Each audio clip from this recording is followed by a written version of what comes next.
আচ্ছা, এবার যারা চরমোনাই গেছেন আপনারা আমাকে বলেন, যারা উজানি গেছেন তারাও বলেন, ঢালকানগর যারা গেছেন তারাও বলবেন, নানুপুর যারা গেছেন তারাও বলেন, কোনোদিন কি চরমোনা, উজানি, নানুপুর, ঢালকানগর কোনোদিন বলেছে যে ভাইরা সব বাদ দিয়ে আমি পীররে মানো?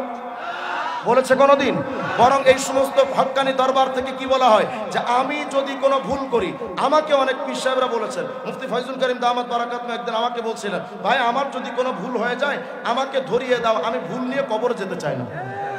আমাকে বলেন, আমি একদিন চরমোনায় গেছি, এখান থেকে 2-3 বছর আগে, আমি খাস কামরায় পীর সাহেব হুজুরের সাথে আমাকে দেখা করতে নেওয়া হয়েছে। আমি অগ্রিম বলছি, আমি বাংলাদেশের কোনো সংগঠনের সাথে যুক্ত না, আমি তাদের মুরিদও না, কিন্তু হক যেটা সেটা তো আমার বলা দায়িত্ব, আর কথা হয় না।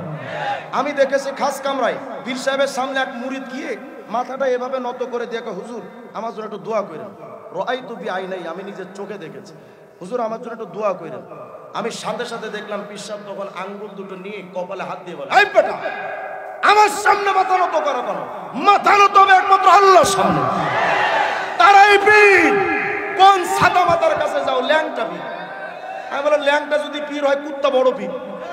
ল্যাংটা বাবা নাকি ভাগ্য পরিবর্তন করতে পারে। বাবার কাছে গিয়ে কয়, বাবা ভাগ্য পাল্টা দে। যা দেখি ল্যাংটা বাবারই কপাল খারাপ, কাপড় চোপড় দূরের কথা জাইঙ্গাও নাই। আছে না নাই? ওনারাই পীর। যারা কোরআন সুন্নাহ সাহাবা দিয়ে জীবন গঠন করতে বলে তারাই পীর। বলবেন আমি ক্লিয়ার সিদ্ধান্ত জানতে চাই, যারা ইসলাম মানে না, সাহাবায়ে কেরাম মানে না, সুন্নাহ মানে না, কোরআন মানে না, মুসলমান না কাফের? ব্যাস, এদের থেকে আমি সংক্ষেপে আপনাদের ছোট্ট একটা চার্ট আপনাদেরকে দিয়েছি। এই চার্টকে কেন্দ্র করে একটু বেছে গুছে চলার চেষ্টা করেন। বাতিল এখন লাগাতার আসতেছে আসতেছে, বিভিন্ন ধরনের বাতিল আসতেছে। যদি পদস্খলন হয়ে যায়, যদি পা পিছলে যায়, তাহলে ঈমানটা বরবাদ হয়ে যাবে, বেঈমান হয়ে কবরে যাওয়ার অবস্থা হয়ে যাবে। আল্লাহ তাআলা আমাদের সকলকে ঈমানের হেফাজত করেন, আল্লাহ আমাদের আকীদার হেফাজত করেন, আল্লাহ তাআলা এই জাতিকে হেফাজত করেন।